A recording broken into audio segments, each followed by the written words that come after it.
What up, what up, what up, New York Giants fans and football fans all over the world? It's your boy, Mac the Giants fan. I'm here with my guy, the super dope co-host, Adam Costas. Y'all know what time it is. It's time for the real deal NFC East Roundup. Punch that intro.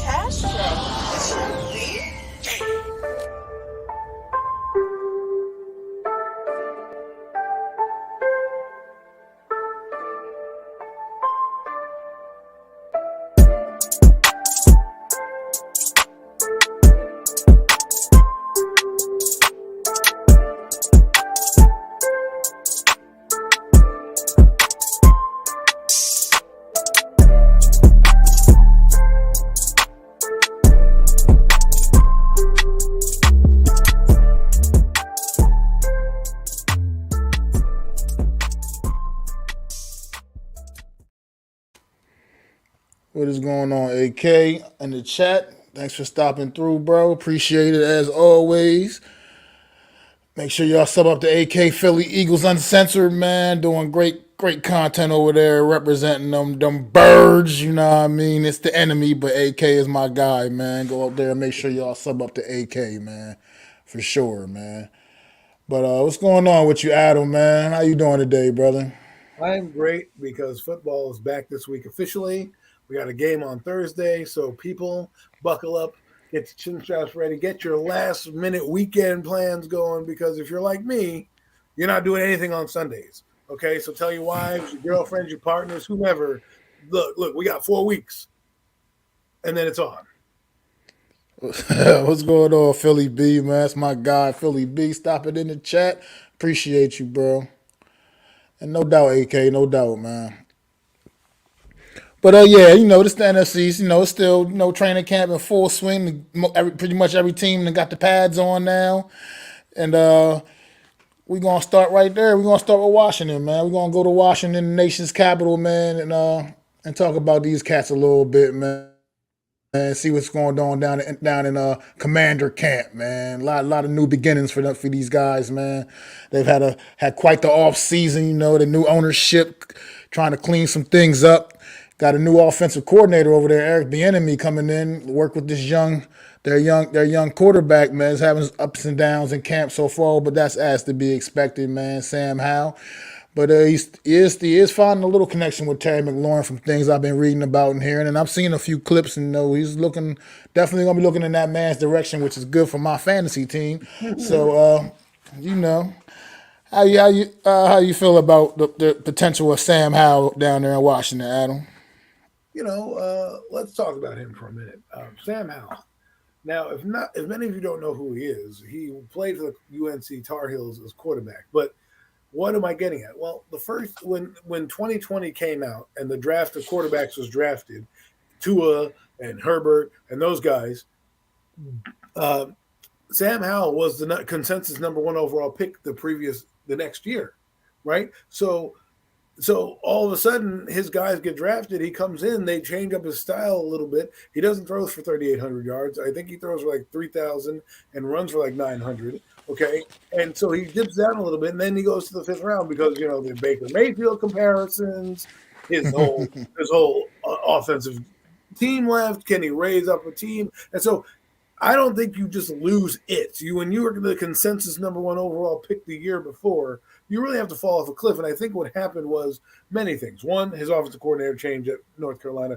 Two, they asked him to run a lot more because their running backs were gone. So he didn't have to pass as much. And he didn't have Diami Brown, who was a dynamic receiver for him, and a couple other guys who were coming out. But he did pass. I mean, the guy that was drafted this year as a slot receiver out of North Carolina played with him, right? So obviously Drake May right now is taking up the hype, and that's another reason why they probably are dropping him down. But if he puts it together, the Commanders, Redskins, whatever you want to call them, they could have a competent quarterback, right? I mean, Jacoby Brissett, he is what he is. But Sam Howell, they're giving him the full reins. And let's be honest, I was thinking about this today. If he plays on the trajectory of, let's say, Jalen Hurts, for example, and I know that's a stretch, but Jalen Hurts came in his second year. No, hold on, hear me out. Jalen Hurts came in his second year and kind of had a moderate season, 3,100 yards, 16 touchdowns, and a couple rushing TDs. Right? Eagles wanted to run him out of town, but for a team like Washington, that might be enough to say, all right, well, let's keep you around another year. Maybe you'll develop. Won't take him out of the Caleb Williams sweepstakes, but at least you might have a competent guy there, depending on what happens. So I'm looking forward to seeing how he develops. Hey, he could be a total bust. I saw him on NFL Network. Guy looks tiny, so we'll see what happens, man. I mean, yeah, I mean, he's coming together. You know what I mean? Like I said, there's a lot. As we all know, is going on in Washington, man. A lot of distractions that are kind of, hopefully working their way out of town now, and they can just kind of focus on business at hand. But obviously, this wasn't necessarily the most ideal situation for Sam Howell in a sense, getting thrown into the baptism by fire, so to speak. Kind of just said, you know what, we're just gonna go with you, kid. We're just gonna give you the keys to the car, to the Cadillac, man, and we're gonna see if you can navigate this thing for us, man. And for what it's worth, I mean, he showed a little potential. In his a few appearances last season, late in the year. But at the end of the day, I mean, there's still a lot of question marks right now. I mean, he's got a pretty solid receiving core to work with, as the aforementioned Terry McLaurin, Jahan Dotson. He's got some couple of nice guys, a couple of good pieces on that offense. They bring in offensive coordinator Eric Bieniemy from over in Kansas City. We saw the things that he was able to get done in that Kansas City offense. I know a lot of it was Andy Reid, had a lot to do with Andy Reid, but Eric Bieniemy has built quite the reputation as an offensive guru, so to speak, around this league as well. So, You think he's doing something, right? You know what I mean? yeah, absolutely. I mean, expect to see some maybe a little bit of spark in this Washington offense, man, because at the end of the day, I mean, they was fairly stagnant for the most part a year ago, but they had a lot of issues at the quarterback position. The whole Carson Wentz thing clearly blew up in their face a year ago.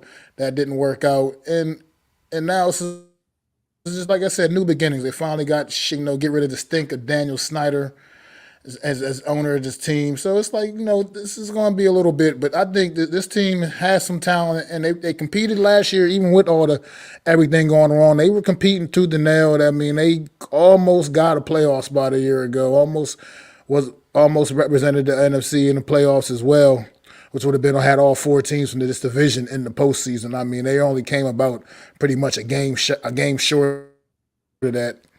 So this team definitely has potential, and you got to watch out for them, man. Also, a couple of good things about you hearing out of their training camp is this defense, man. You're talking about Chase Young before we came on the air. Chase Young is back, man, and from what I'm hearing, he's looking pretty damn good down there and in camp, man, and the rest of the defense as well. I'm hearing some pretty good things about this Washington defense. A couple of years ago, they were a top defense in this league, and then they kind of fell off the cliff a little bit, a lot due to injuries, I would think. But up front, they have a formidable front seven. I mean, especially up front on the D line, across the D line at least anyway, formidable, and expect to see it. Think this Washington defense can step up and kind of hold things down while Sam Howell is kind of going through some growing pains early in the season. Well, I think that's what's going to. Yes, that's what they're going to lean on. They leaned on it last year, but injuries banged them up, and they didn't have Chase Young. Now, if he's the bell cow and he's fully healthy, and maybe they were smart not to play him last year. Maybe they were like, listen, you're not going anywhere. We're not going anywhere. Just take this year off, rehab, come back stronger next year. Well, here he is. And so far, I've heard nothing but glorious things about him, just beating tackles, looking spry. And that's going to help Montez Sweat, which then is going to help Jonathan Allen and Deron Payne in the middle, right? So now you're talking about a formidable front. They're getting their linebackers in order. They don't really know. And they have some DBs that they can work with. So for me, I think they're going to be pretty formidable up front. They're not going to be an easy team, an easy out. And if they can create some turnovers, remember last year the Giants ended in a tie with this team, a tie, which never happens in the NFL really. And they ended up with a tie. Why? Because their defense was stout enough to give the Giants offensive line, which is still going to be a weak point this year, fits. So if they can rely on that and Chase Young he doesn't have to be all world, but he has to come back and make a little bit of a difference. If he does and starts to draw some double teams, you can see that interior really starting to shine and really open up some holes. That's really going to be the crazy part. Um, and if you look across the NFC East, a lot of these D lines are looking good, man. It's like, whew, it's going to be one of those things, man. Yeah. What defense comes to play and gives you some turnovers? Because I think that's how they're going to have to win games this year, especially against each team in this thing. You could rank the defenses. I mean, what right now? I'd probably put the Cowboys 1, Eagles 2, maybe the Redskins right now 3, and the Giants 4. And that's not because I'm trying to be a hater. I'm just being realistic with the talent they got on the team, and how I see them projecting. I mean, you can put the Eagles 1 if you're counting sacks. 1A, 1B, either way. Cowboys are in the top 2. I mean, this is what I mean. And you're looking at it right now as the Commanders, you're talking about it. I think something is happening with this Commander team. They're starting to be cleaner. What do I mean by that? Because the ownership has changed, because everything is going in a different direction. The stuff is past them, right? Daniel Snyder's gone. The allegations now can move on with just him, and this team is in a different focus. It feels different, man. I'm not saying it's going to make a world of difference, but it might make a little difference to have some competency with this team and their defense. I definitely agree with that, Adam. Definitely agree, man. And something you just said makes if you look across the division, NFC East division, man, you're talking about 4 very impressive defensive fronts, man, in this entire across this division, man. This is no joke. I mean, on paper, it looks like you're going to have a tough time running against NFC East teams, man. You're going to have your work cut out for you. Offensive line groups are going to have their work cut out when they play NFC East teams, it looks like this year, at least from how it looks on paper, because all 4 of these teams are pretty much stacked on the D line right now. And the fact that you, like you said, when you just rank them a little bit, and you, like you said, like you said, the Giants pulling up the rear, I ain't got no problem with that either, because at the end of the day, I mean, these other 3 teams are a little more proven for sure. I mean, the Giants added a lot more depth this season, off season, but none of that's panned out on the field yet. So we'll have to see. But right now, the defensive fronts here in this division are loaded, and it's going to be some fun football to watch. They're really going to bring you back to black and blue, because every game is going to be that much more intense because of how we're playing in our schedules. So, depth is really going to come in key with these teams. And what I mean by that is, like, Thibodeau may get banged up, Z's may get banged up, Chase may get banged up, right? Who's going to have the better depth across the D line to keep going? Because that's really what's going to be the key, I think, for all these teams is, the starters are going to play, but let's be real. Leonard Williams and Dexter got ran on. Gerard Payne and Jonathan Allen didn't get run on, but you need guys to rotate in. And that rotation will affect your defense. So, for example, the Commanders, they have some decent guys up front, right? We just talked about their front 4, but let's look at their depth a little bit, right? Let's look at some of the players that they have in the position that they're holding out, right? So, if you look at their D-line, they have Jonathan Allen, Abdullah Anderson, some other people I can't pronounce, Andre Jones, a great guy that they just got, Freddie and Mathis. They have some guys here who we don't know too well. So we're going to have to find out if these guys can really play. Other than that, they have Montez Sweat, Chase Young, right? They still have Jonathan Allen. They still have Deron Payne. Those front 4 are different. It's going to be if Andre Jones can step up, a rookie, right? If KJ Henry can step up. These kind of guys are the guys you're going to see. Depth is going to play a big factor, especially if these teams are beating each other up,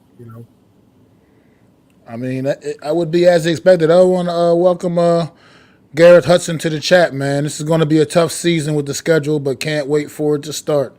You're right, man. I mean, schedule's definitely a little tougher than what it appeared to be last year. And I'm speaking in general for the entire division, because for the entire division, because they play basically the same damn schedule. I mean, except for the exception of those few games. Basically the schedule is exactly the same as far as their opponents for the most part. So it's going to definitely be a tougher year for the NFC, tougher year for the NFCs. But I think this division has what it takes to get the job done. But Yeah, this Washington team, though, man. I mean, I am kind of curious to see Eric Bieniemy as he comes in and like and maybe tries to transform this Washington offense and make it a little more explosive with the young quarterback, man. So I'm just kind of curious to. I am curious to see what he has up his sleeve, man. If they Riverboat Ron, the gambler, the coach, go out there and do make some interesting, he makes some interesting decisions from time to time, man. He's never scared to back down from anything. So this Washington team, I think, is a team you need to watch out for because I think they're going to have some surprises up their back, man. And you got to up their sleeve, and you're going to have to really, really. You can't take. You're not going to be able to just look past this team. I'm gonna tell you that right now. This team is definitely going to be loaded up and be ready to give everybody their best shot, man. They got something. I think this team has something to prove, and they want to get back to relevance again. Right. I mean, again, they haven't been relevant since the '80s. That's what the guy wanted to bring back, the owner. That's going to. Ron Rivera is a solid coach, steady, heady guy. I do believe Eric Bieniemy has some of the tools needed to run a effective modern day offense with Sam Howell, who can run. Right. I just told you he had 800 and 900 yards in his college seasons the last 2 years. Right. So the guy has some wheels. His strength is more running than some other quarterbacks we know. So they're going to run an RPO system. Remember, they had the running back last year who they got. I forgot what his name was. Got shot. But Gibson, I think his name was. No, you're talking about Brian Robinson. Yes, sorry. He's good, right? So the quarterback will have somebody to lean on. Their offensive line is decent. They got Nick Gates, who I happen to like as a utility player. I don't know if he'll be a starter for them, but he is a good third tackle, a good, versatile guy to have up and down that line. And if he is healthy, can be an extra a swing tackle if need be.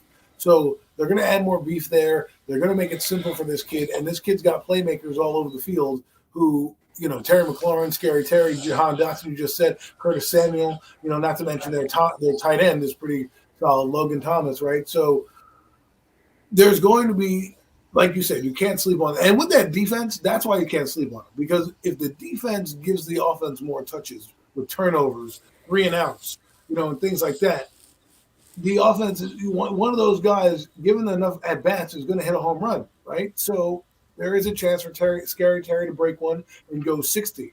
These offenses in the NFC, especially Washington, the Giants, need bigger plays this year. They can't grind it out. But if they have to win with a defensive score or keep it close, don't see one of them either, right? So what I think we're going to see is a little bit more dropping back, a little bit more creativity, not the Neanderthal offense we saw last year because, again, we had Tyler Heineke at the quarterback position. So, yeah, absolutely. Garrett Hudson, do you think we can be a better team than last year but end up with the worst record? I'm not sure what team you're talking about 100%. I don't know if you're talking about the Giants, you're talking about Washington. Let me know what team you're talking about, and I'll be happy to answer that question for you, brother. well, But we can answer. you brought up another. Go ahead. You brought up another name I wanted to hit on before we finish up with Washington. But Brian Robinson, their running back, second year running back. This kid last year, I think he came into training camp, and he had a great camp for Washington, and then the car got carjacked and got shot and missed the first X amount of games of the season, unfortunately. But this young man, this is another wild card because I like the way this kid runs the football, to be quite frank, and I think he's a potential star in the making. And I think that not enough people are even talking about this kid and what his ability, what he brings to the table. And I think he's another guy that brings an extra another dynamic to their offense, in which they can use Antonio Gibson more in a more way and turn him more into an offensive weapon as opposed to kind of trying to force him to be just a flat out regular normal more traditional running back, which they were kind of using him as his first couple of years. And when he at Memphis, Antonio Gibson went to the University of Memphis. For y'all that didn't know, and he was pretty much a wide receiver there. He wasn't even really a running back in Memphis. He was a wide receiver, but he came to Washington. He was there, and they've kind of been trying to force him to be like just more traditional, running back out the backfield, and And I think that's just kind of been what's been kind of holding him back because he's kind of that guy that can go down. He can run routes. He can run like I said. He was a wide receiver. He can run routes. He can catch very well. He can make plays. And I think they could potentially start using him, finding ways to use him more as an offensive weapon, kind of like he's not. I'm not saying he's as good as Christian McCaffrey or something like that, but kind of like the way he's used and utilized. I think there could also be some promise with this offense as well from that aspect. Like I said, and Brian Robinson can be that grinded out running back. Cause I just like the way that kid runs the football. I think he runs hard, and I love what he brings to the table. And I think if it wasn't for that unfortunate incident last year with him getting shot prior to the season, who knows? The sky could have been the limit for that kid last year. And he could have very well had himself maybe in the conversation for Rookie of the Year had he had got the full season under his belt because he had definitely outplayed Antonio Gibson at that position during training camp and was probably going to be the week one starter at running back for the Washington Commanders a year ago if he would have had the opportunity to be out on the field. As for my man Garrett Hudson, he's talking about the Giants. Yeah, there's potential for us to be a better team with a worse record, man. The schedules kind of does dictate that, but we could still be a better team and still fall a little bit short, man, of the record we had a year ago, man. Just that's the way things go in this league right now, man. This is definitely going to be a tougher season for the Giants. We're not sneaking up on anybody, so we're going to get people's best shot as opposed to people coming in and still kind of, looking past us a little bit and then surprise. We're not just pushovers you thought we were. Right. So, well, I think let's talk about maybe development wise. I hope we see some growth out of players. If we don't end up making the playoffs, it's going to stink in the long run. But at the end of the day, let's be real. This probably would be the year we don't want to make the playoffs. And here's why: because guys are going to come off contracts. We're going to have all our dudes really signed next year. We can really hit the free agency pool and really bring in some dogs at some positions if we need be, right? So I don't know if we'll be quote unquote better, but the development is yes. Like if the Giants end up 9-8, is that better than last year? Not necessarily, but if we see growth out of the receiving core, or maybe the quarterback, things like that, then yes, it'll be a good season. Yeah, good stuff right there, man. So yeah, I mean, speaking of the Giants, man, you ready to go to the New York Giant camp? Might as well go to New York Giant camp now, man. That's what they call a segue in the biz, folks. Great job, man. Appreciate it. Go ahead to New York Giant camp, man, where it's been a lot going on, man. Got the pads on for the first time yesterday. Knock on wood, everybody came out of that safe for the first one at least, and nothing, no major injuries going on, in Giant camp. I mean, we had one of the backup centers is going to be out for a little bit, with getting some tricep surgery or something. But like I said, none of the premier players as of right now have went down for the New York Giants, so that's always a good thing.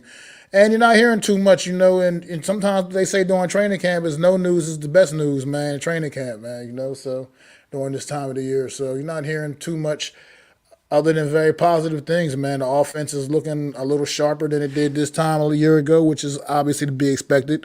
Year or two in the in the system. So how you feeling about the Giants, Adam? Well, I'm excited. As I hear about them doing things, you gotta remember practice reports are practice reports for a reason. They're not always. You got to watch the film and break down some things. I'm not going to break down anything I've seen on film. I don't want to, have anybody scorched earth right now. Just practice, but I'm excited to see some things. Trey Hawkins, I think his name is the DB they got out of Old Dominion has been lighting it up. That's pretty good. Got some first team reps yesterday too. And I look at his measurables, 6'2", 190. That's a corner and he's fast. That's a corner that Wink Martindale likes to use. Remember Marcus Peters is kind of the same build in Baltimore. They have Marlon Humphreys, who's kind of similar build. They like those long, lean press corners. Right now, he's doing better than Deontay Banks. Now, the reason I think he's doing better than Deontay Banks is because I just think he has more playing time in the position. Deontay Banks, I know people are saying, it's camp reports. Don't look at it. Well, if he's struggling now, chances are he's going to struggle later. But once the games start Because again, you go against your own teammates, you kind of know who it is after a while. Listen, we've all played. If you played football, you know what I'm talking about. You know the guys that are weak in their weaknesses, and you know who you can look good against and who you can't look good against. So I'm not really worried about it. But if he does snatch the starting spot from Deonte Banks, that's something we got to look at. That might be an interesting thing to look at, and he might be better than him. Sometimes that happens. I mean, it's a possibility, but I'm not that concerned with that. I think right now, like with Deontay Banks, I want to see him in some, more team drills because that'll give you a better idea of where the one-on-one drills that they've been doing mostly without the pads on and stuff. That was, that's going to always kind of favor the offensive player anyway. Defensive players definitely, especially a D-back, it definitely at a disadvantage there. The receiver knows exactly what's going on. The receiver knows exactly what's going on. The quarterback knows exactly what's going on. That kind of puts the defender behind the eight ball anyway, let alone a rookie defender. And Trey Hawkins has been very, very impressive in camp thus far. But let's face it, Deonte Banks has been going against the starters pretty much the entire time, whereas Trey Hawkins has been going against a lot of the second, third stringers. Even though he did get some first team reps yesterday, and also still looked pretty sharp, pretty decent. Well, it's good to know. Maybe he can develop into a number 2 corner for the Giants, and when Deonte Banks can be number 1, and then next year Adoree Jackson, who you'll need to re-up, you can say, you know what, Adoree, thanks but no thanks. We've got 2 guys here who we want to develop, and that's something you could, Speaking of Adoree Jackson, since you brought him up, man, he's been getting some reps in the slot. How do you feel about that? Excuse me. Yeah, I think that's good. I don't know I don't know how good it is because, like I said, it depends on who they're putting outside. But if you think that'll help him, remember again, he's not the type of corner that Wink usually uses, right? Wink wants the big guys. He wants these, 6'2", 200-pound bangers, and Adoree Jackson is not that. So if transitioning to running back transitioning to slot back helps out, then maybe that's what he should do, right?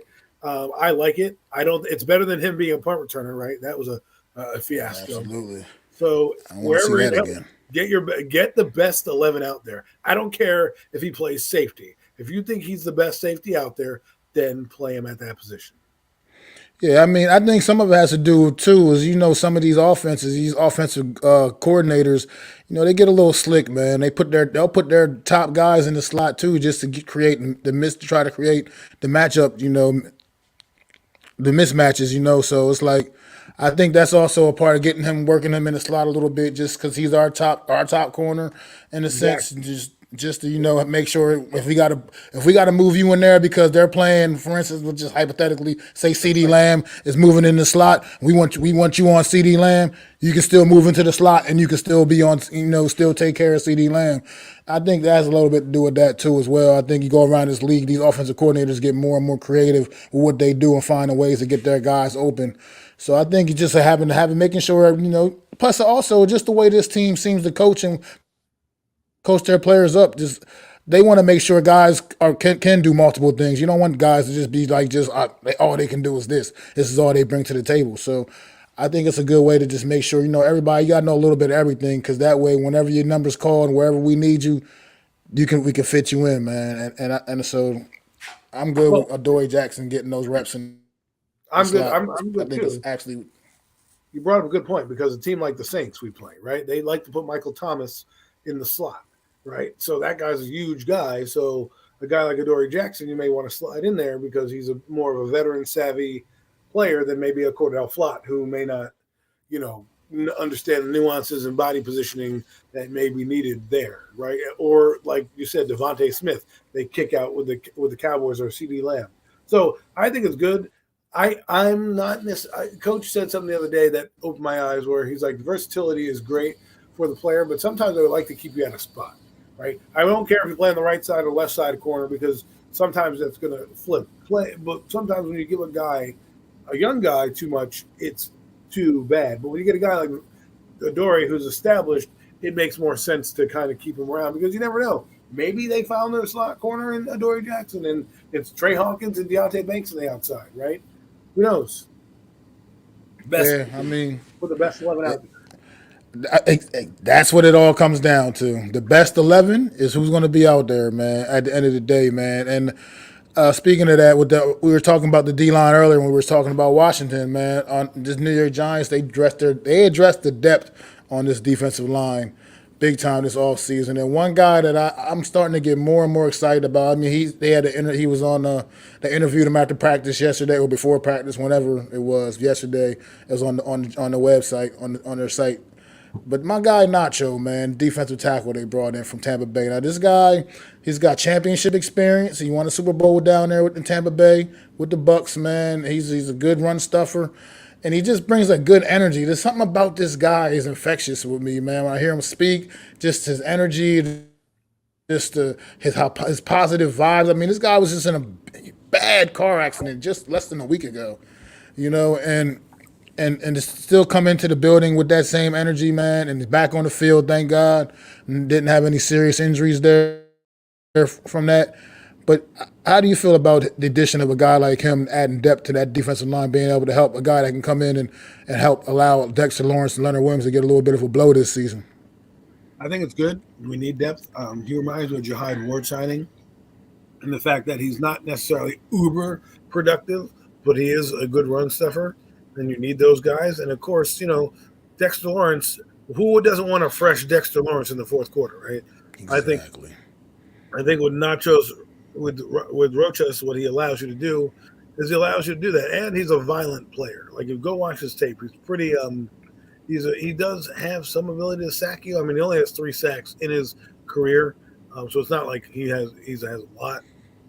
But for a body to come in and give Dexter Lawrence some breathing room, I think that's what you want him to do.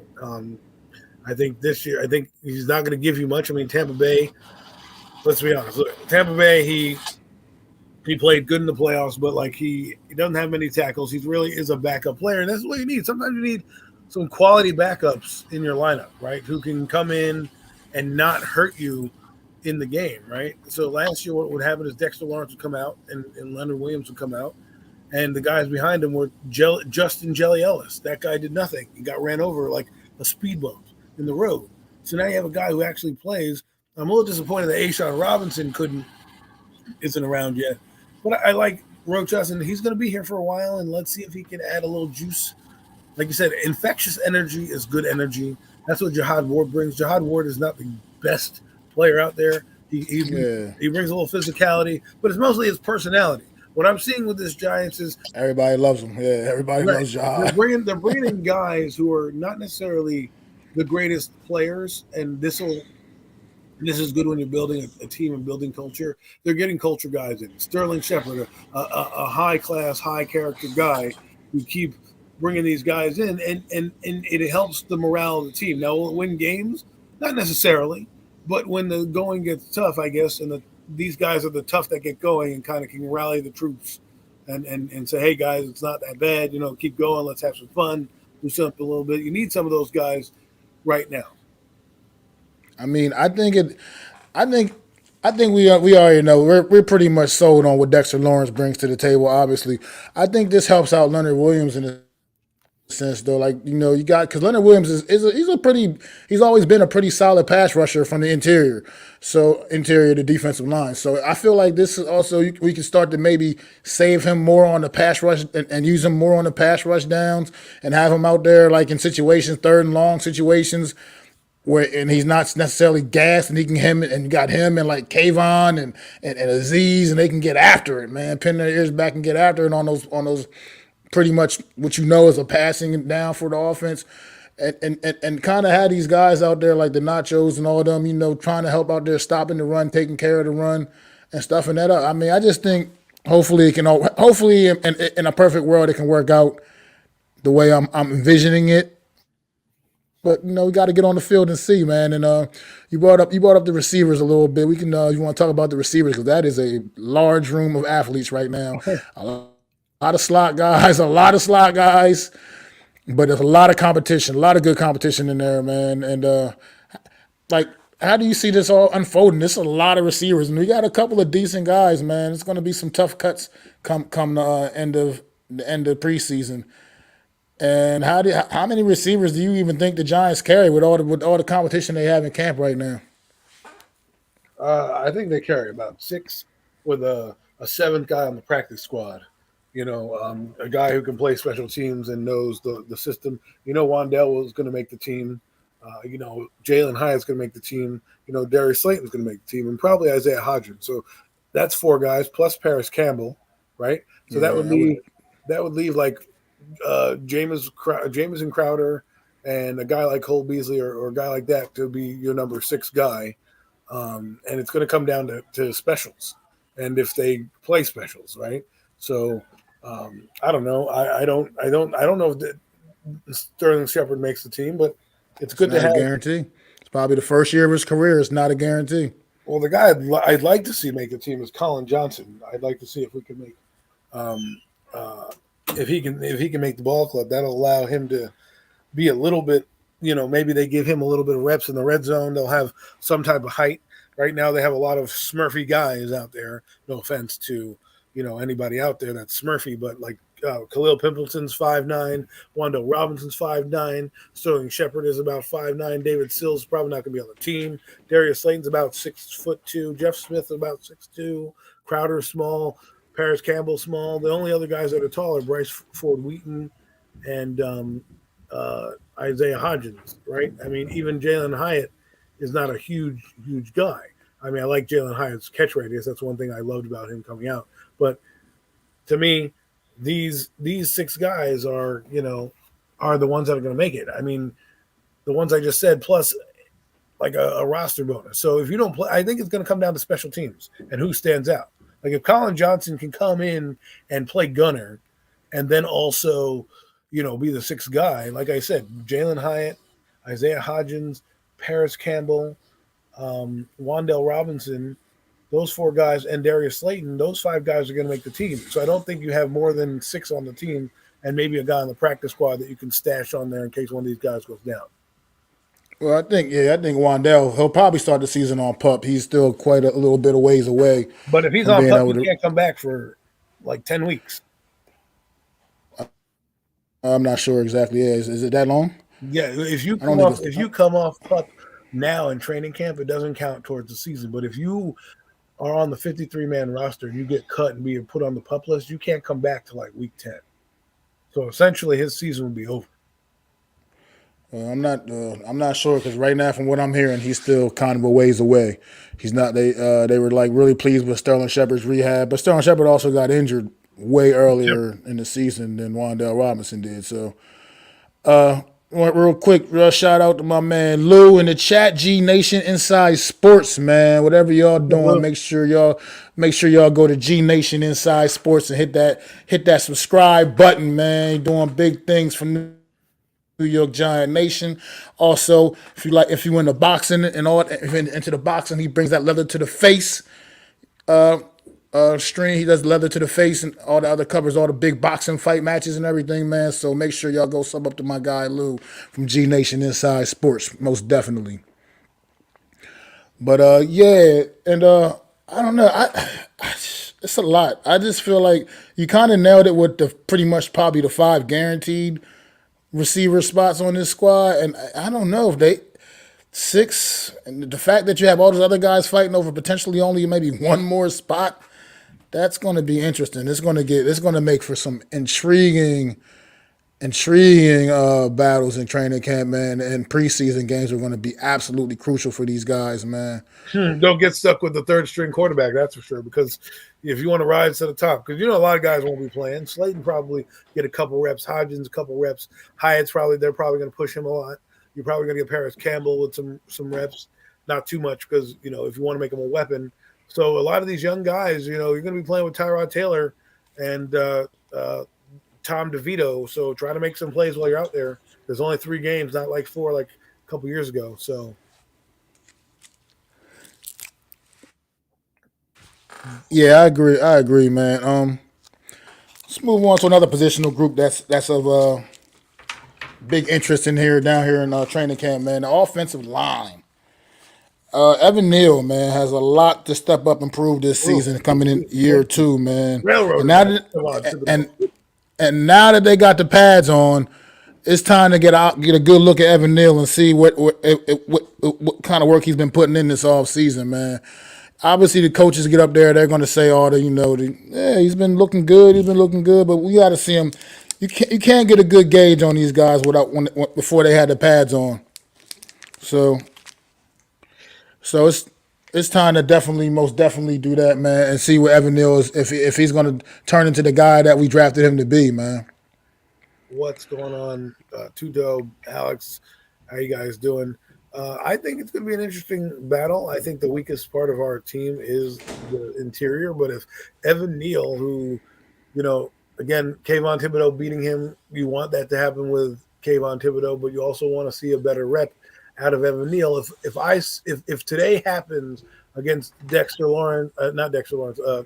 Lawrence, and that crowd on Sunday Night Football, it's going to be a long, long night for the New York Giants. I think they have a ways to go with this line to see what the right fit is of guys. I'm not thrilled about all of them. I think they're a draft away from really trying to solidify all that. I know a lot of people don't want to talk about resources, but resources are going to come. Josh Azudu was a 3rd-round pick. Bredeson's a 4th-round pick. Shane Lemieux's a 5th-round pick. Matt Pert is a 4th-round pick. A couple other guys are undrafted. These aren't like high-level players outside of Evan Neal, Andrew Thomas, and Jermichael Schmitz. Those 3 guys we expect to be better. If Evan Neal has trouble, and I'm not trying to say he is, but Kayvon Thibodeau is a good pass rusher. We want to see that happen, but they look like he was on skates a little bit. If that happens again, that will be good. Yeah, it will answer a lot of questions. But again, in the preseason games, he's not going to play as much because he's a starting tackle. So you're going to try to limit him from doing that. But again, I'm not really worried about preseason. I'm worried about 9-10 when we play the Cowboys. Because you look good in preseason, but they're doing very basic vanilla shit. Block the man in front of you. You know what I mean? There's no game planning in preseason, right. so. Right. We'll find out next week against Detroit. Detroit has a decent line to practice against, but let's put it this way: if Aiden Hutchinson's having his way with him next week, then we're going to have problems. Absolutely. Real quick, welcome Alex to the chat, man. Appreciate y'all stopping in. If whatever y'all doing, man, make sure y'all go to my guy, Big Blue in the Bronx. Alex, man, Alex and his brother, man, over there doing big things, man, doing big things over there. So make sure y'all go subscribe to Big Blue in the Bronx, man. Doing great things over there, dropping content every single day, man. Working their tails off, man. Appreciate everything they do for Giant Nation. They're going to be taking all the New York sports, New York sports in general. But yeah, I'm just like you said. I mean, I want to look at it from one standpoint: is Kayvon Thibodeau just that damn good, or is Evan Neal still just not getting it? At the end of the day, those are the kind of guys he still has to be able to prove that he can hold up against. And we can. I'm still a big Evan Neal. I'm a big Evan Neal supporter, but yeah, I mean he's been working hard this off season, and I need man. And I'm gonna just hopefully he can get this thing right, man. Because they talked to him the other day at practice. Go ahead, sorry. I was gonna say the other day at practice they had the first unit offensive line at one point out there. It was Andrew Thomas at left tackle. It was actually Joshua Azudu at left guard. John Michael Smith in center, obviously, and then right guard was Ben Bredesen and Evan Neal at right tackle. So what's that? What do you think that potentially means for Mark Glowinski? As his spot is clearly not maybe as solidified as we may have thought coming into the start of training camp. Look, let the best 5 play. If you think Glowinski is not good, or he's not here past next year, so. Yeah, he'll be a high-priced backup, but listen, I don't want weak links on this line, okay? Our quarterback needs everything to go perfect for him to succeed at the level we hope he's going to succeed at.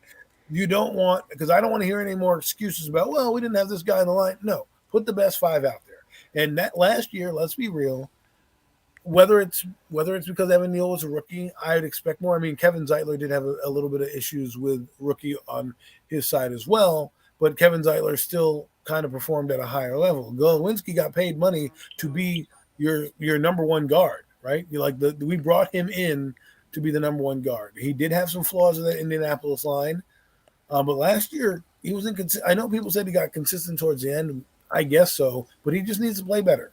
And listen, he's going to have two young guys on both his left and his right side. The center is going to be young, and Evan Neal's going to be young.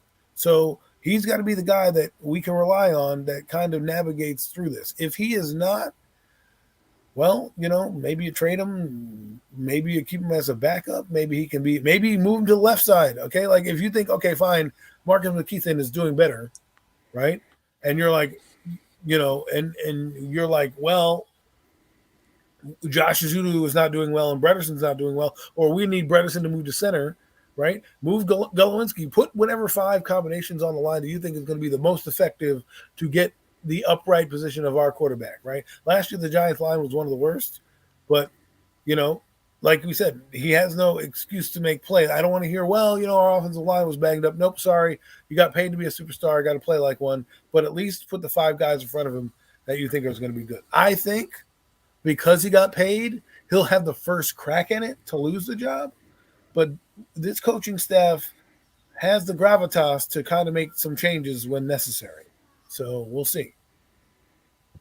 Absolutely, man. Absolutely. And G Nation Inside Sports, there are no excuses for DJ. You're right. Not this year. Not anymore. I think this is the best he's been set up going into a season. Now excuses are completely off the table, man. He's got to go out there. He's got to show and prove, man. Like I said, I'm still a middle of the pack guy when it comes to Daniel Jones. I got to still. I do understand the situation he's been in for his whole entire career thus far, but I know that right now, this year, he's definitely set up to have an opportunity to be able to be more productive and get things done. So the excuses are off the table now, man. As long as this O-line can be even just middle of the pack, it doesn't have to be a top 10 O-line. Just be middle of the pack. Just don't be a bottom O-line anymore. And that's still not even an excuse at this point because he now has good enough weapons around him to still be able to even circumvent the shortcomings of the offensive line if that's still going to be an issue going forward.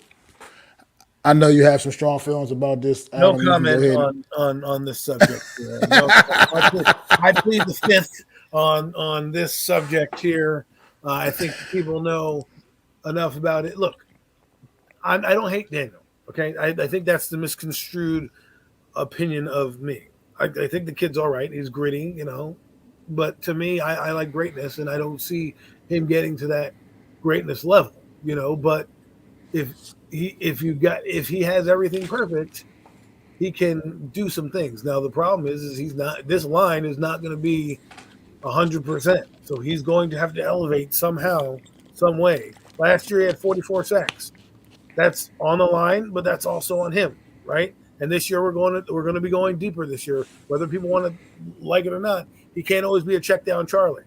He's going to have to take some shots, and that means he's going to have to stand in there with a guy like Evan Neal who may not be there and figure it out. So if you start to see, will he be able to pull it out? And he faces some ferocious defenses coming up, so there'll be a lot of challenges to find out if he really is the guy or if he's just going to be a placeholder for 2 years. So again, good luck to him. I'm not really going to get into much. I've seen some things that still kind of give me some pause, but I'm not going to get into it because right now we're at training camp and enjoy it. This is about enjoying the game right now. So far in training camp, for the most part, so good, though. The kid's he has been looking pretty sharp. But at the end of the day, this is practice. Got to keep it real. That he's not getting hit. He's no threat to get touched at all. So at the same time, it's not. I'm not going down the rabbit hole, Mac. I'm not doing it. I know you're not, Adam. I know you're not, bro. I know. But before I have some things on my tongue that are going to come out. I'm like, nope. I'm not because every time I speak about this kid, and it's funny. I was listening to the podcast a few days ago from another good group, Big Blue Banter podcast. They're good guys, Nick Villado and they do good work. Dan Schneier, pretty good guys to listen to. If you like Giant content, they're pretty fair in their assessments of everything. They had a guy on there named Dave Siveston who kind of broke down the whole situation of Daniel Jones. I'm not going to get into it, but he had some of the same thought process as I did, but he presented it with a bow tie or gave it a nice, nice twist to it, right? So it didn't look as vile or as vicious as I am. So if you really want something to kind of compare, go to Big Blue Banner, look up Dave Syverson, Offense Part 1. He goes into the Daniel Jones contract, what his thought. Remember, he's a scout for a publication, so he has to write up write-ups about players. So it's not like some Joe Schmo, some jackwagon. This is his profession. He looks up these guys and gives evaluations like that. So it's kind of a good insight to see what he says about Daniel Jones, and maybe you can understand where I'm coming from on my evaluations of him. That's all I'll say about that. Well, do you have anything you'd like to say about the running back group right now? I mean, obviously we know who Saquon Barkley is. We know he's going to be the number one guy. But what about the rest of the guys behind him? Once again, good depth there, brought in good training, good competition. How do you see the running back room shaping up behind Saquon Barkley? It's kind of interesting because James Robinson's now here. I know he was insurance for if in case Barkley didn't show up, but they drafted a guy, Eric Gray. So what does it mean for Gary Brightwell? I mean, the guy did play special teams. He was pretty solid last year as a back when he had his touches. Who gets booted off the roster here? And I like Joshua Corbin as well. I thought Joshua Corbin had some juice. He was an undrafted guy last year. He knows the offense. It's really going to be a fun competition for that back end roster, and a guy who may be on the team next year, like Eric Gray, for example. If he happens to get that number 2 or number 3 spot, we'll look for them to move on from Barkley next year because the GM already said he doesn't want to pay $10 million for a running back. Barkley's going to be 1 year older.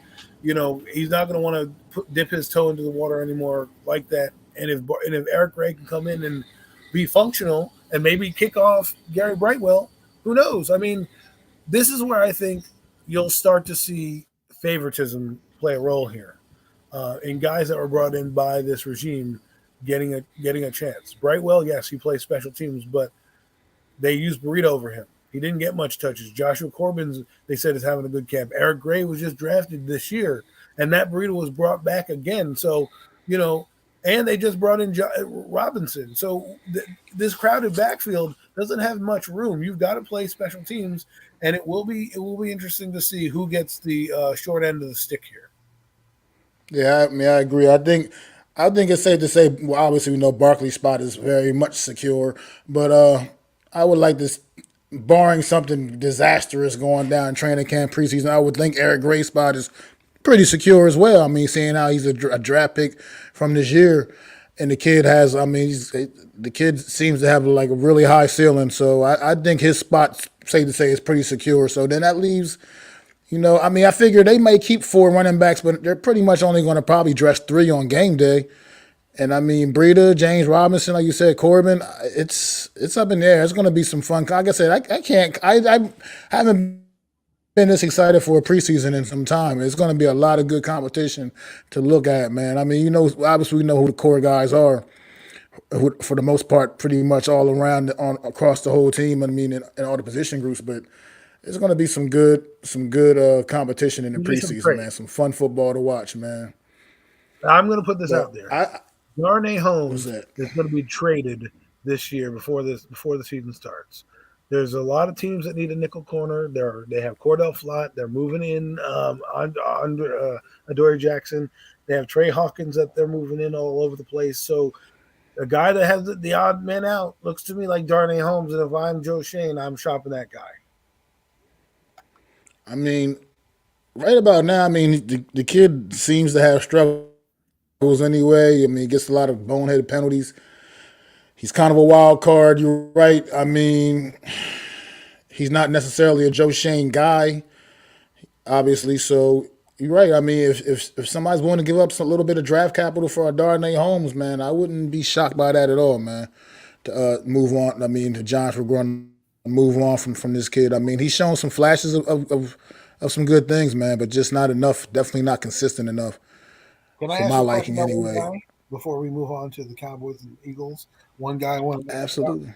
Tony Pinnock. I liked this guy last year. Um, and I talked with Buko, the Jet fan, who he happened to like him too. I'm wondering what your thoughts are on Tony Pinnock, and do you think he takes the starting job away from a guy like Dane Belton, who was drafted here in the fourth round? I mean, he's making plays like he did the other day at practice. I mean, it's gonna be tough to keep that kid off the field, man. He jumped up the way he jumped up and grabbed that interception, man. That was phenomenal. That's a big time. That's a big time play right there. I mean, a lot of guys Even aren't now, making that play. I mean, to just reach up there and snag that one. I mean, that was yeah. If he continues to make impressive plays to like knock that, out.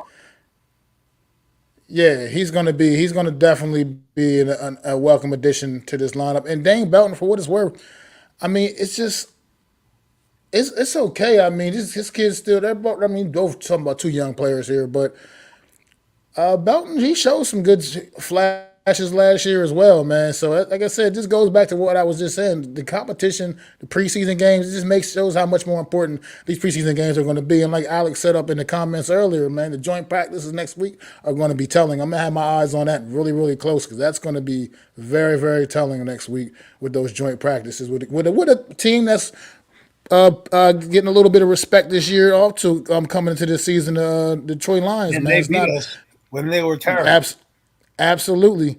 Took it to us last year, a season ago. So Turned their season around with that win. yeah, absolutely they did. They did turn their season around a year ago, and they almost made the playoffs last year. And this year, they're a lot of people's favorite to win the NFC North Division. So this is it's a good team to have a joint practice with. You got a good blue collar, hard nosed coach over there, and Dan Campbell. So you pretty much know the kind of how he runs things over there. It's gonna be interesting. Yeah, that guy wanted to bring a What's going real on, lion. Wells? Thanks for stopping in, That bro. guy wanted to bring a real lion on the sideline. A real lion. Yo. That's why I love Dan Campbell. Yo. Like, what he wants to be like Mike Tyson, have like a tiger living on the side. I'm like, dude, you are insane. I love it. I love it. But yeah, that's going to wrap it up for the Giants right now, fellas. Everybody in the chat, thanks for stop. Everybody is out here in the chat right now. Really Dude in the appreciate it, perfect time, man. right? The seven in the chat, appreciate it. But let's move on to the. Let's go down. Let's go down to Texas, man. Big D, man. Well, actually, they over in Oxnard, California, where they hold their training camp. Jerry. Jerry's Dallas Cowboys. Had a little situation this week. Running back Ronald Jones getting a little caught up with the whatever ED. with the with the PEDs. Little PED suspension, going to be out for the first couple of games of the season. He said it was some kind of heart medicine he was taking, but it was something that apparently was on the restricted list. You know, How you doing, Ro? I don't have Jerry on the phone today. I know he's been blowing me up because he wanted to talk about this, but I've silenced his calls for today just because people want to hear me, even though Jerry is a hoot. But I'm wondering, like, when people take these supplements, do they go back to their like team and go, "Yo, I'm taking this heart medication. Can I?" Because I understand he's taking heart medication. I don't want to deny him of that. But at what point do you go back and go, "Listen, is this on the list?" So then you can go back to your doctor and say, "Yo, man, I can't take whatever you're prescribing me. Can you? Is there something else?" Because I just feel like this happens. PEDs, like, unless you're taking steroids, like, what the is going on, man? Oh, it's heart medication. I mean, Golden Tate got suspended for 6 games for taking a Viagra drug. You know what I'm saying?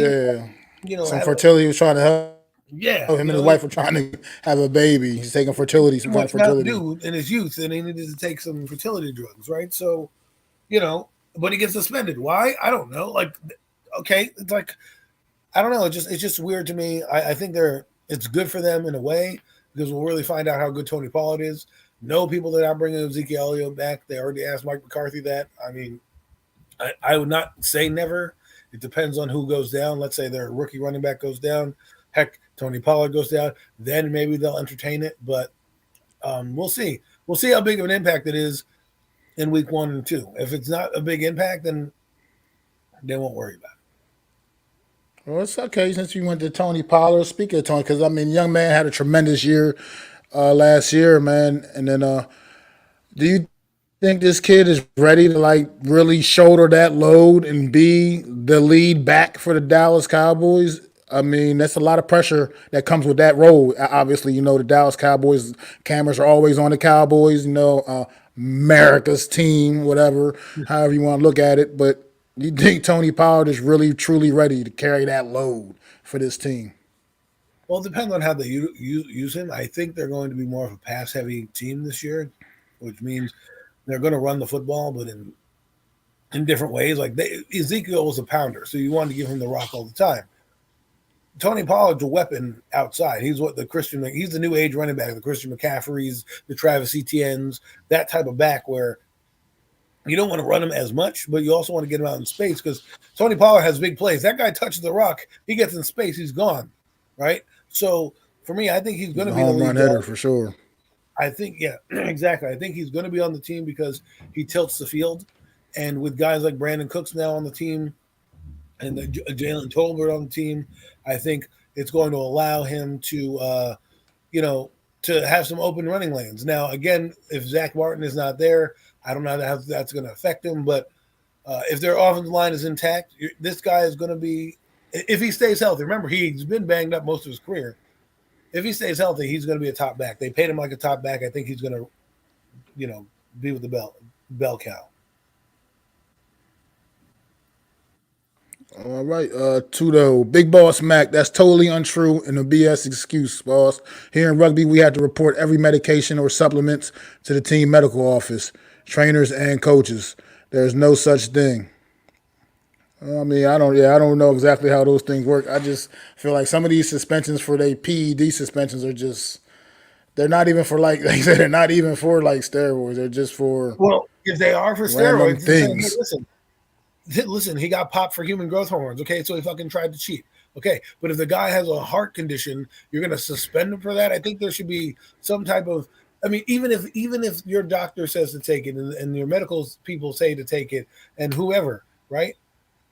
Somebody needs to suggest something because it is life threatening. So if you think you're going to be harmed by taking it, the athlete, I put some responsibility on Ronald Jones as well. Saying, "Hey, listen, I'm in the NFL." Um, at the end of the day, and the league gives you a list of the banned substances or whatever. So whatever you're taking, if it has one of those banned substances, you're supposed to be aware of that. So hey, some of that does have to go on the player themselves. They have to be responsible and understand what they're putting in their body. And I see what you're saying too, though. Like you said, you go to the team doctors. You got and they should also have a knowledge of it and let you know. Oh no, you can't take this because it's so and so. So I understand where you're I coming don't from think with that too, I don't though.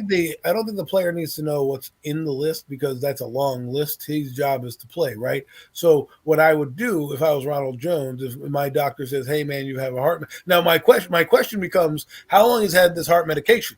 Because that would be another question. If he's been taking this heart medication down to Tampa Bay where he was playing, but all of a sudden now it ends up on the PED list, like what's going on? Because if it's something new that he took that they found that the doctors prescribed, Ronald Jones should be, handing that information over, and that medical team should be looking up, saying, "Hey, man, we know you've been taking, Tylenol for the last however many years. That's a banned substance. We need to, put you on something else." I'm just saying. Okay, I see what you're saying. Okay, I'm right. All right, it makes sense. It does make sense. You just gotta go about you do your due diligence. You gotta go through the proper channels, like you said, as a That's what a professional physical is for. athlete. Yeah, I mean it's up to you. That's when you take the physical and you do all that, and they Yeah. go through and examine you. You're supposed to let them know. They'll ask you, "Do you take any medications?" Blah blah blah. Well, let them know what you have, and then they can do that. I mean, it's one thing if you've taken a medication all your life, right? People have done that. You need certain things to live off of, right? But if you're getting a new medication that the doctor prescribed you on, it should be Ronald Jones's responsibility to be like, let me check with my team first. Now, if you're a normal dude like me and you, we may want to get a second opinion just to get a second opinion, but he should be Yeah. like, oh, I'm playing football. You're giving me this. Maybe I should check with my bosses before I take that. You know, That's absolute facts, man. But for what it's worth, he's only suspended for the first couple of games of the season, so Yeah. it's not going to make or break their year, and it's If he not like appeals, he might get only he one. was their lead top guy anyway. Who knows how heavy they were planning on leaning on Ronald Jones at all. So we'll see. That We'll gives see how reps that to all the works other out. running backs. That's always a good thing, right? You need guys to Yeah, get other reps. that's absolutely. Absolutely. I mean, he'll still be available for preseason anyway, training camp and preseason. He'll just be suspended after the preseason for the first couple of games of the regular season. But on to about the Cowboys, man. Like this team here has a lot of big expectations on their shoulder, man. Things got the pads on in practice now. Things getting a little chippy down there, man. Had seen a little clip. Seen Trayvon Diggs getting in Dak's face a little bit, but Dak's a professional. Let it roll off. Went back to the huddle. I think the media is trying to blow it up and to make it a little bigger than what it actually is. I think it's just guys having good competition, good fun. Down in training camp and practice, man. Get the pads on. It's always going to get the juices flowing a little bit. Get a little thumping around. Think make too much of that. How do you make of that? What you make about that? Make of that, Adam? You want a respect thing, but again, like it's the heat of the moment. He's probably trying to get in his ear to kind of prepare him for what other teams might call him down the road. That is part of the game. Muhammad Ali used to talk a lot of trash, and what that trash used to do, his soliloquies he used to put out there, "I am the greatest." It was to have you think about your opponent, right? And so to have those kind of jawing sessions, it allows your quarterback to kind of stand up for himself and figure it out. I'm sure in the locker room, they're kumbaya and rainbows. They both need each other. They know that. I know Dak Prescott has had some ups and downs at camp, but I also look at their defense as a top five defense. And, they need to, establish their dominance. And how do you do that? You yell at the quarterback. And some guys, can take it and some guys can't. I don't know if that happened at Giant camp. That would, what is that would fly, if that would be more of a get in your face. What you might want to have seen is some of the linemen running up there, or receiver getting in the guy's face and talking. That's what you want to see. So, heat of the moment. It's hot over in Oxnard. They have a lot of pressure on themselves to do well. He just got signed a contract. Maybe he's trying to establish himself as an alpha dog. But we'll see.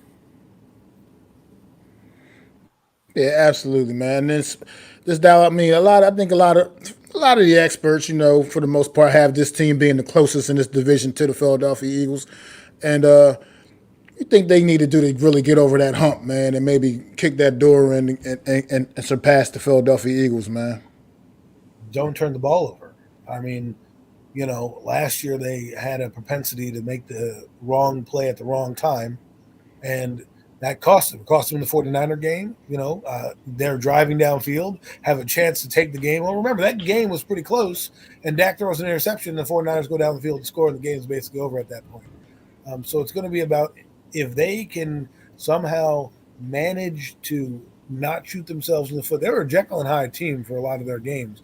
One minute they would put up 40 points, the next minute they wouldn't score a damn thing. Somehow they'd still win. And I think last year I had a theory that last year when the 5 games that Dak didn't play well, I think the defense exhausted themselves playing absolutely lights out to try to keep them afloat in those games, that down the stretch you saw that it kind of, it loosened their ships, right? Once they got back to the playoffs, they had their way with Tampa Bay. They kept the 49er game pretty close, and there was opportunities. Go watch that 49er game where Dak Prescott, if he decides to not hold the ball and run and slide for a first down, he might get it. The game might change. So that's what the Cowboys need to do. If they get the Dak of old, remember, Dak Prescott is, a year removed from throwing 35, 37 touchdown passes, in a season. I know people don't like him and give him a lot of guff and, Dak's this, Dak's that. However you feel about him, he's an adequate starter in the league. And if you look at him throughout his career, if you look at 2021, he threw for 4,400 yards and 37 touchdowns. I think Mike McCarthy is going to dial him in a little bit more and have him spread the ball out. Remember, he also had a winning record last year, even though he missed, 5 games of the year. He was 8-4. So who knows what would happen? They were 11-5 the year before with him as a starter. Obviously, he didn't play. He didn't play, and he's had a winning record ever since then. Now, if you talk about the postseason, his first game against the Green Bay Packers, he threw for 300 yards. The next year, he threw for they won a playoff game. He threw for 400 yards and 2 touchdowns. Last year, they played 2 games. He had 5 touchdowns, and then he had 2 interceptions, and those interceptions came in the 49er game, and that's what did him in last year. But I think, like I said, offensive consistency. I think their defense is going to be, I'm watching Micah Parsons and and DeMarcus Lawrence come off the ball like they're shot out of a cannon. Like these boys are ready to go. Don't listen to Micah Parsons. He is playing Muhammad Ali right now. He is trying to talk up certain players and teams and come at others. So he's ready. Absolutely. Real quick too, I want to just say thank you too, though, man. I appreciate your great insight, man, that you got on knowledge of this type of this topics here. We were talking about Ronald Jones PED thing, man. It's good to have somebody that you kind of deal with these type of things with your rugby career yourself, so you understand. You have a really deep knowledge of this type It's also be a professional of athlete. this deal, and like you said, when you've been, when you're hearing BS. You know what I mean? So I appreciate that too, though. Thank you for that great insight, man.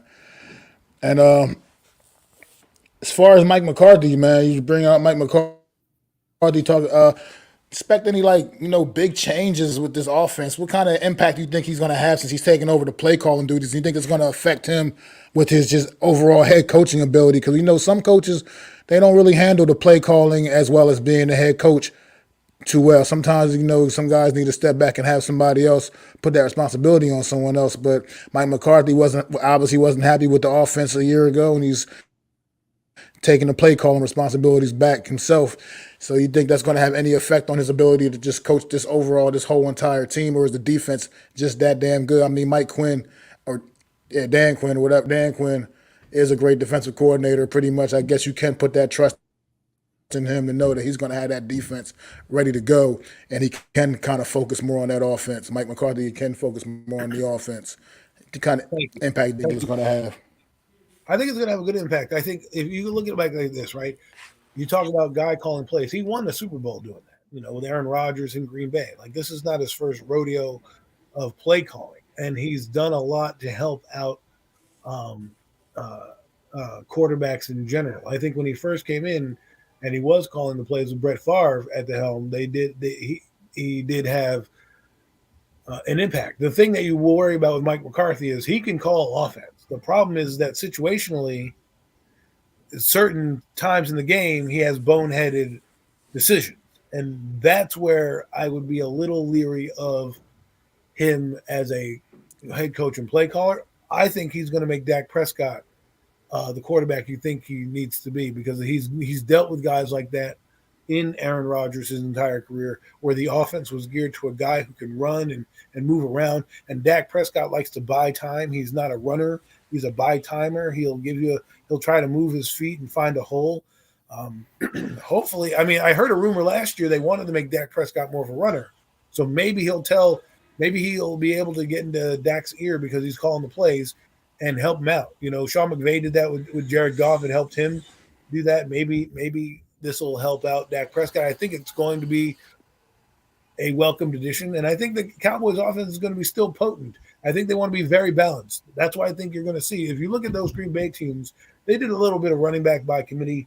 They also relied heavily on their skill position players, right? They had 2 receivers, Jordan Nelson, Driver, Greg Jennings, a whole myriad of guys that they have. Same thing with Dallas. They have CeeDee Lamb. They have Brandon Cooks. They have Michael Gallup. They have Jake Ferguson. They have Tony Pollard. 5 guys that can do so many things. I think I think Mike McCarthy is going to do a good job. Plus, his ass is on the line, so he kind of took the play calling duties over there because Jerry, I need a job. I'm going to take care of this. It's on me, because guess what? If they don't make the NFC Championship game, his ass could be gone.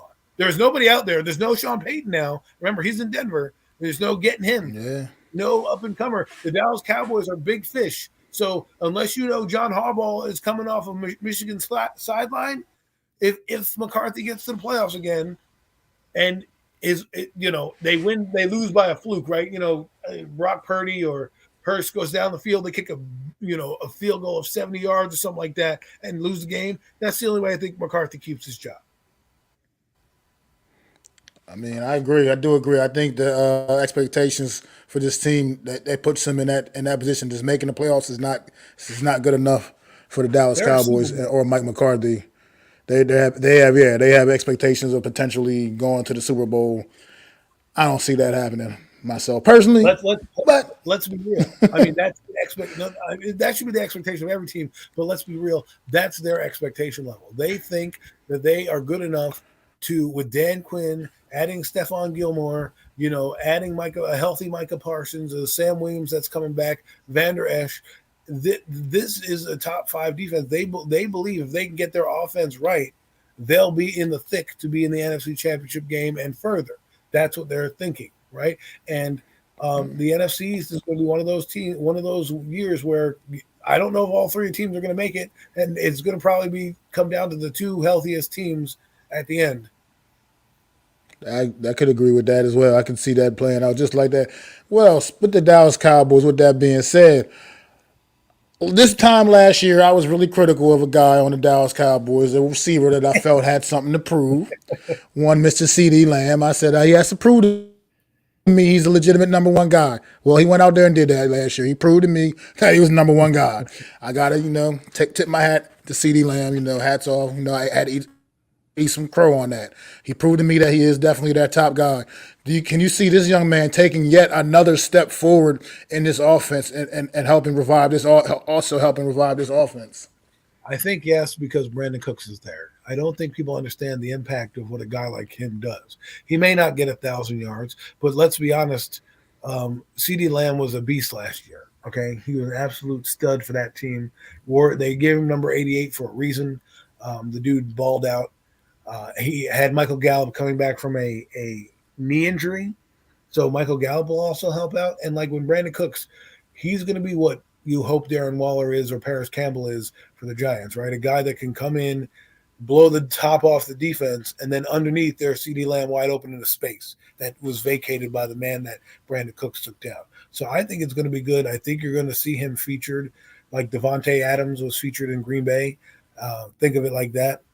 If that's how, because that's how this offense is going to look like the Green Bay Packers offense, where they're going to run downfield with Devontae Adams, aka C.D. Lamb. They're going to have their little slot guy in Brandon Cooks, and then they're going to have their possession receiver, who is Jordy Nelson, in Michael Gallup, play there. So each person's going to have a role, and it's really going to be if the offensive line can hold up, and if Dak Prescott can get his head out of his ass.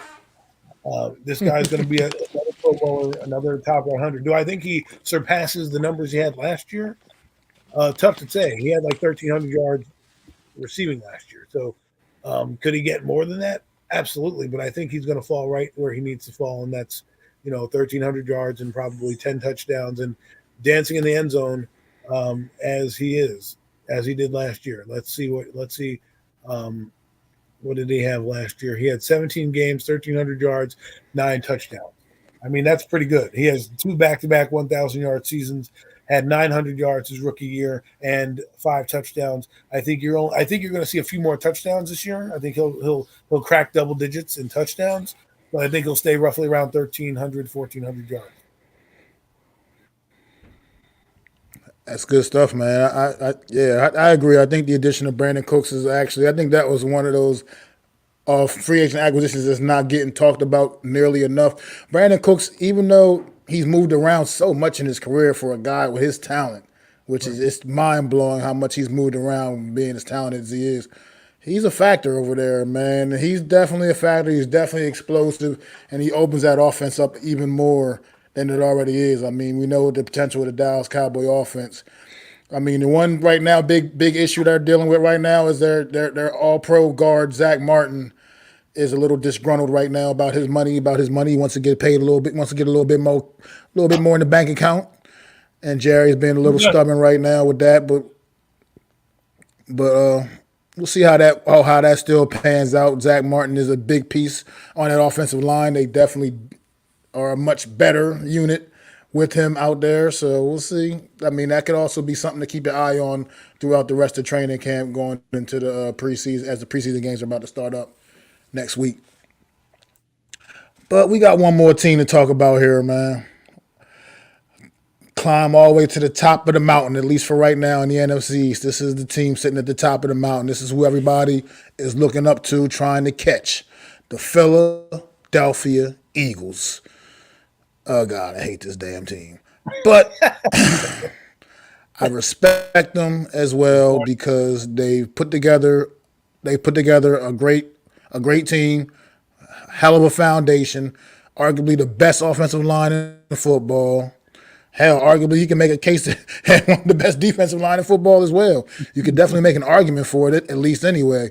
This team is loaded on both sides of the ball. I mean, not a lot you can really say bad about them.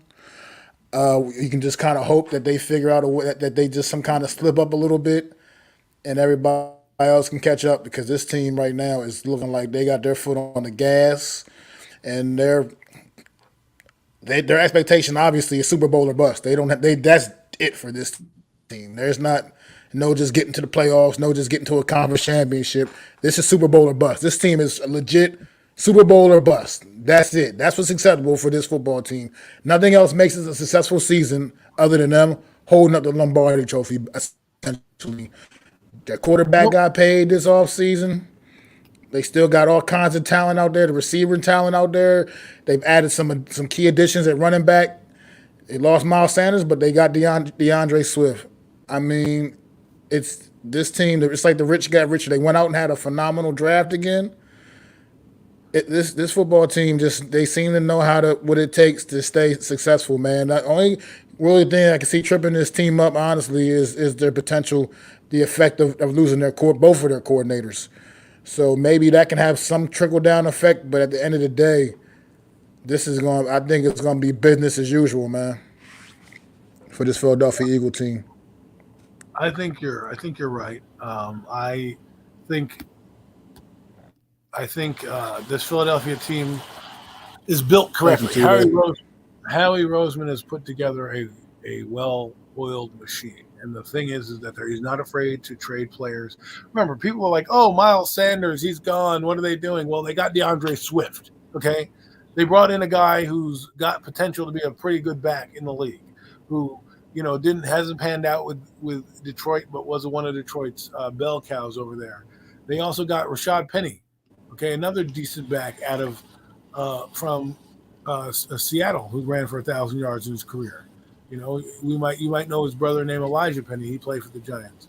So, they've got guys here that can tote the mail. And then they brought in Marcus Mariota. I know people aren't saying, well, who cares? Marcus Mariota sucked. Well, if you watched that quarterback thing last year, what he does is if Jalen Hurts goes down, you don't need to change the offense much with Marcus Mariota. You're not telling him to win you the game, but you can still run your RPOs. You still do a few of the things that you do with Jalen Hurts with Marcus Mariota that you couldn't do last year with Gardner Minshew.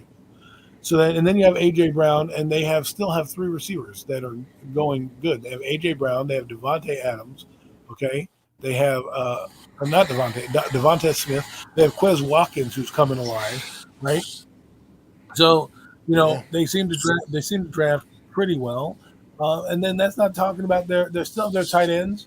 And Dallas Goedert, Tyree Jackson played some last year, so they just keep building. And then on the defensive side, sure they lost, Hargraves. They replaced him with Jalen Carter, who's looking, apparently, according to reports, looking outstanding in practice.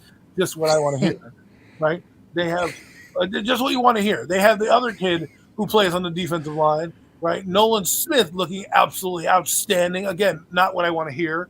At Eagle Camp, but they have him looking outstanding, and I'm just like, and they have Roby and they got Eli Ricks in the backfield from Georgia as well. They have Sidney Brown, the safety that they drafted. I mean, these guys they just draft well. They know what they're doing. They don't care who's on the team. This is the team.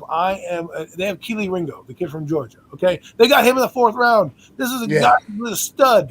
Okay. Yeah. This guy's in the. I mean, if this team, I'm a loss for words. That's how good they are. Okay, I would look to see if the Eagles were losing the team, right? Let's say something catastrophic happens, they're probably gonna have a fire sale. But I wouldn't be surprised if this guy Keely Ringo comes in and starts to start, and they get rid of Darius Slay, because that's how the Eagles do. They're like, oh, we're gonna need a draft pick to move up. Well, let's trade you Darius Slay, right? Because remember, they didn't want to sign him this year to a long-term deal. They just got this Ringo cat. They have a lot of other guys young in the secondary. If somebody comes to calling, I don't know, Miami, maybe if Eli Apple doesn't work out, hey, maybe we got Darius Slay for you here. Go off while we get this guy. That's what I'm talking about. I'm so glad we got Brandon Brown from this team, Brent Brown, the GM from the Eagles, because him in the draft room with Joe Shane and the free agency, this is what they're about, right? Yeah, I mean, yeah, obviously, F the Eagles as a Giant fan, but as a content creator and a fair assessor of the NFC East, we have to talk about what is being talked about. And let's be real, they're the top dog since being knocked off. It's going to be interesting to see if they repeat in the NFC East, because there's a stat that goes around that the NFC East has not had a back-to-back winner in, like, what, 20 years or some shit? So, I think since the Eagles, I think since they were the last ones to do it. So will they be the first to do it in 20 years? That'd be crazy. Break your own record. This is what I'm talking about. And it's a harder schedule. We'll really find out if this team is going to be a Super Bowl team or not. Yeah, I mean, it's the one thing that is a little, I think, can kind of that could also be helpful to the other three NFC East teams when it comes to the Philadelphia Eagles, is that the Eagles' expectations are so through the roof. Like I said, Super Bowl or bust for this team. There's nothing else in between for them. There's no, like, with us as Giant fans, we'll still be. Stop saying. Yeah, yeah, we'd be happy with another playoff appearance, another maybe playoff win. We know our team's still probably not truly quite there. You know what I mean? For legitimately to be competing for a championship legitimately. But this team here has that pressure, has the weight of the world on them, on their shoulders when it comes to that. This team, like I said, nothing else is acceptable for this team other than Super Bowl, and not even just being there, winning the damn thing. Like that's what pretty much what it is for them. So if right now, I'm going to be so angry at you. well, I don't want them to win the Super Bowl, but I'm just saying that's just the reality of their situation. I mean, that's their expectation. They're not coming into this season expecting anything less than that. Like legitimately, like that's for real. And they should. Well, as they shouldn't. I mean, do you see their roster? What it's comprised of? I mean, it's just with this team. It's just guys. It's just somebody goes down, the next guy just steps up, and it just seems so seamless. I mean, that's a testament of that could be testament of a lot of things, but just the fact of coaching, how the GMs knowing the right guys to always bring in, it's a lot, man. And I hate giving this team props. I really do. I don't like saying how good they are. But the reality is they are that good. And there's people who I would never say this in front of in real life because I'm just not going to give them the satisfaction. But here on this platform, I got to keep it all the way real. This Philadelphia Eagle team is a scary damn team. Last night, Mac. I know what you're talking about. I know you're This is a scary team. It's like It's like at this point, it's like, what are we even talking about here with this? Like, what? There's not really. I mean, N'Kobe Dean stepping in the line. How do you feel about N'Kobe Dean getting the opportunity to be their middle linebacker this season? I mean, it's going to be fun. I mean, we don't know necessarily if he's going to be the guy yet. I mean, but they have a lot of rotational players that they're going to work in. They're going to also work in Jordan Davis, who, if he plays, is going to be him next to Carter. I mean, just imagine them collapsing the line with Jordan Davis and Jalen Carter coming in for the sack. Oh, wait, look, there's Hassan Reddick and Marco Sweat, right? And then the linebacking core. The weakness of this team is probably their middle linebackers, their inside backers. Outside of that, they have a pretty solid back seven, back four. Their middle linebacker is new. It's going to be N'Kobe Dean, and they have another middle linebacker that's going to be new. And then you have the outside guys in Reddick. You have Derek Barnett. You brought in they brought in somebody else as a free agent to be a damn sack artist. Let me see this team here. Okay, so they have Derek Barnett. They have Jalen Carter. They have Fletcher Cox. Noah Ellis, Milton Williams. I heard he's pretty good. Josh Sweat, who had 11 sacks last year. Brandon Graham, who had like 10 sacks last year. Nolan Smith, Kobe Dean. Hassan Reddick. I mean, Hassan Reddick is still giving nightmares to Evan Neal.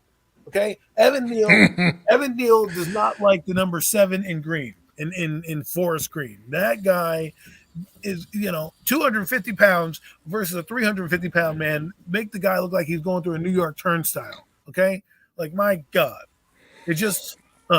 And last year they were a pretty healthy team. If they would stay healthy, my God, man. I don't know. That's Man. a good point you just brought up because I think the Eagles, as good as they are, and I don't want to shortchange how good the football this team is, honestly. But they were blessed last season not to really have that just disastrous injury to derail their season. Jalen Hurts got nicked up late in the season and missed a couple of games or here and there at the end of the season. But at the end of the day, that was clearly not going to didn't at that point. They already had pretty much stuff pretty much wrapped up anyway. They're not doing it. Didn't have any real effect. Didn't have any effect on their season. I mean, Jordan Mailata was probably one of the bigger injuries last year, and he missed some substantial time. But other than that, I mean, and his safety, the guy's not there anymore. Yeah, but did the Mailata really affect them? I think the biggest injury loss would be Jalen Hurts. That would be it. That'd be if they lost him for an extended period of time. This team for extended time, yeah. This team probably. But even like that, they have to. I'm sorry. Go ahead. I'm sorry. Finish. I'm sorry. Keep cutting you off. It's. I think it hurts them a lot, right? Mariota's not going to do the same thing. 2 games, yes. Mariota for a full half a year, no. Yeah, he's a backup for a reason. At the end of the day, they probably have the best backup situation with Mariota, but at the end of the day, he's a backup for a reason. I mean, backup quarterbacks are backups for reasons. So, yeah, extended time, if Jalen Hurts was to go down for extended time, that would definitely affect this Philadelphia Eagle team probably, for sure. I think they can go through any injury, but they do seem to prove that they move on well with the injuries. I mean, that next man up mantra resonates well with this football team. That's how good their depth is, man. People go down when guys do go down. Because even when the safety, Gardner Johnson, went down last season, he had been leading the league in interceptions, I believe, if I'm not mistaken, at that point when he got injured. But even if they go down, when he went down, they had no-name guys. We didn't even know who these guys were. We're stepping in, and they were making plays, like, again, too, just not missing a beat.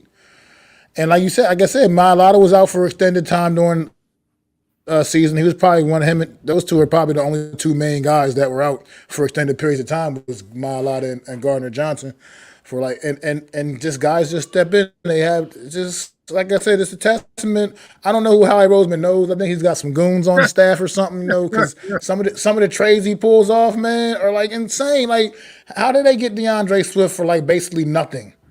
They gave the Lions nothing for DeAndre Swift, man. Like, and I don't know how the Eagles seem to pull these deals off, man. Howie Roseman, he's got something going on, man. We don't know about, man. Photos. You better give that guy.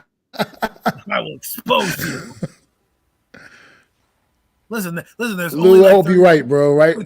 GMs, right? They party, they hang out, they probably know each other's business. He's like, yeah, I know what you was doing last night. I remember that. I got some dirt on you. You better give me DeAndre Swift for a 5th-round pick. Lou, I hope you're right, man. I'm tired of losing to the Eagles, man. Like I said, I live too damn close to these jokers. I'm tired of losing to them. It pains me every time. I mean, but for whatever reason, this team's always had our number, man. Always. And it's not even, like I said, I'm not even talking about just recent history. I'm talking about just in general, period. My whole damn life.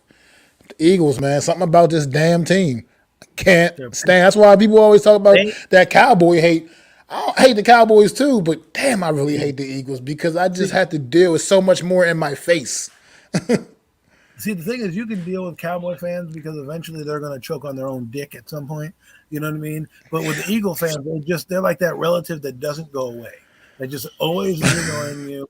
They're always bothering you, and you're just like, damn it, I can't seem to shake you, and you're just they're like the redheaded stepchild that just takes all your fucking glory and shakes your cookies and your snacks and shit, and you're just like, why are you always here? Up, wait, your family because you married in, great. I can't get rid of you. That's the Philadelphia Eagles. You're just a relative you just can't get rid of. And when you do finally beat them, they're like they show you like, oh well, that's fine. You still stink. You know what I mean? It's like you can't even take the gratification of beating them either because their fans are just going to tell you how much you smell. But yeah, I mean, at the end of the day, Daniel Jones.